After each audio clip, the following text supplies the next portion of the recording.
G'day, Michael here. I've got to say I'm so thrilled with the Octopi rigs that I've got set up here. I only need to do the screen recording here because you can see the hardware anyway. So you can see on the left hand side here we've got the high-hour printer doing its thing. It's printing this object here. Let me just maximise that. Okay, so this is the object it's printing. That's obviously the layer view. Let's go to 3D. So that's what the original is. It's actually a new, fully integrated print head. Rather than having lots of different parts, got one single component, which is the body for the print head for the Cruiser i3 that I've got. Well, it's a GTEC i3, I should say more accurately. Linear bearings, 2 centrifugal fan mounts. Oops, I've done it wrong.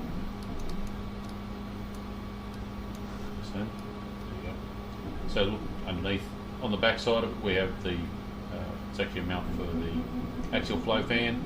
The 2 funny recesses here are for the centrifugal fans. Let's go back to the preview. Okay, so here you can see what is to be printed. But by setting up the an API key, you can actually send from the slicer directly, which of course many of you probably knew this. But I've only just set it up myself and learned about how to do that setting up. It's pretty simple, really. Grab the printer settings. You simply give the name of the printer at hand, and you have to get this API key. Now I don't know whether I can actually talk to the Octoprint API. It probably has to be left running. But,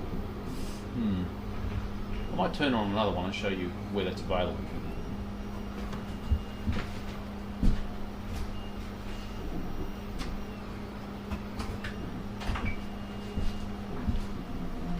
Okay, so I've just turned on one of the deltas. I might just, that'll probably do it. Let's go that way.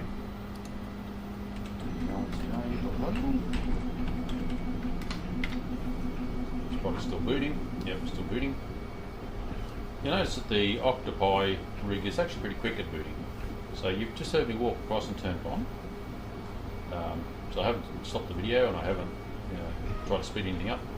Any second now it'll come.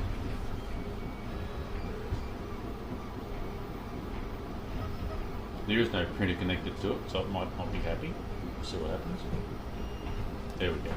Okay, so it automatically logged in. Go into the settings and down here to API, and all you need to do is I've read that, thank you, one of the others. Okay, just copy that out of here and then you paste it into your slicer. Actually I might just I'll just leave it there.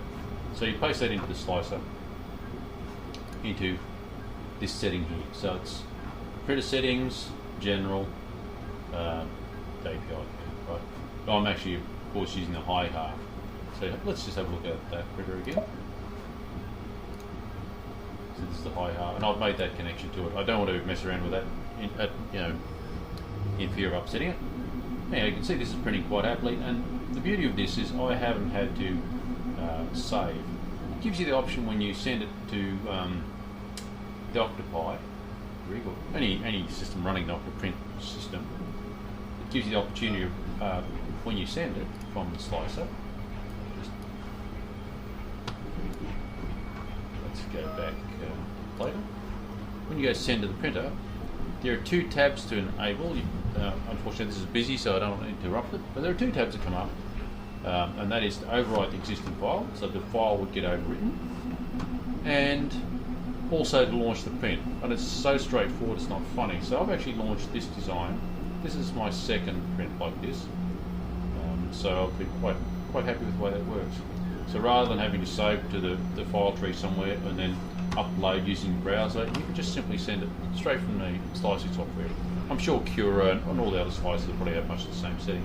But in any case, it's really a lovely feature to use the Octoprint, and straight from slicer, so there's no intermediate handling.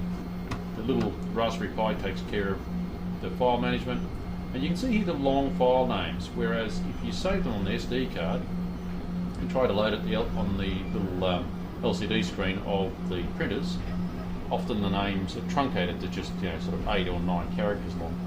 Whereas here you can see whatever the length of the name is that you've given the file. Anyway, I guess that's all there is in this little video. Feel free to like, share, subscribe, ask a question, leave a comment.